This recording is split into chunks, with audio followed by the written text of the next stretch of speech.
ही झालं पाहिजे. गेले 3 दिवस झाले अंजनगाव खेलोबाचे इथं छत्रपती शिवाजी महाराजांचा अश्वारूढ पुतळा बसवण्याच्या जागेवरून एक वाद निर्माण झाला होता.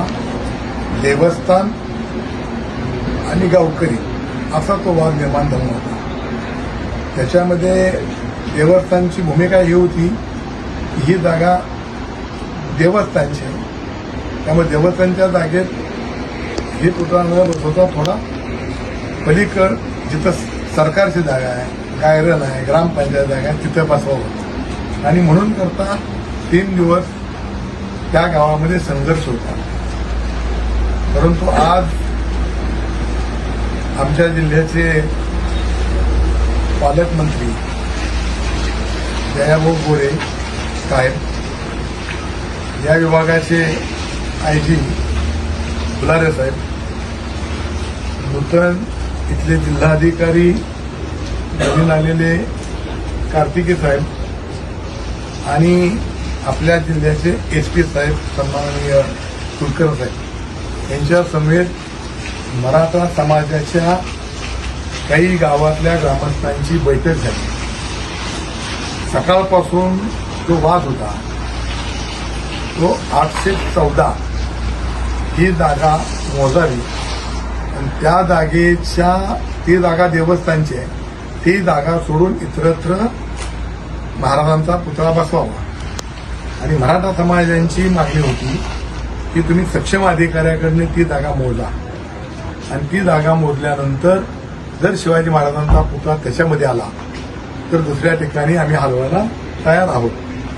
त्याप्रमाणे आज शासनाच्या वरिष्ठ भूमी अभिलेखांच्या अधिकाऱ्यांनी ती जागा मोजली. त्याच्यामध्ये महाराजांचा पुतळा हा 814 या गटाच्या जवळ येत असल्यामुळं मराठा समाजानं जे शब्द दिला होता त्याप्रमाणे तो पुतळा तिथून बाजूला बसवण्याची संमती बरोबर आहे ना दिलेली आहे. परंतु आता ते कुठं बसवायचा या संदर्भामध्ये शेवटी शिवाजी महाराजांचा पुतळा बसवत असताना तो देखण्या जागी सगळ्यांना दिसला पाहिजे आहे, सगळ्यांना त्यांच्यापुढे नतमस्तक झालं पाहिजे आहे अशी जागा निवडावी अशी आमच्या ह्या सगळ्या ग्रामस्थांची मागणी होती.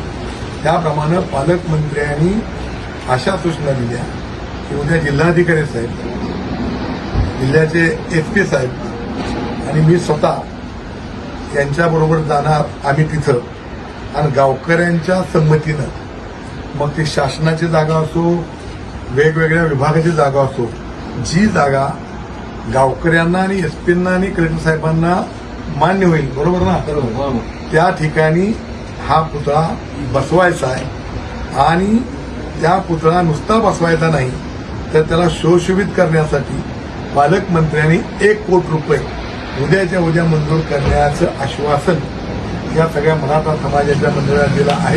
त्याबद्दल मी त्यांचं स्वागत करतो आणि मराठा समाजाच्या माझ्या सगळ्या कार्यकर्त्यांचं मी इथं अभिनंदन करतो की तिने ह्यातून मार्ग काढला. त्याबद्दल धन्यवाद.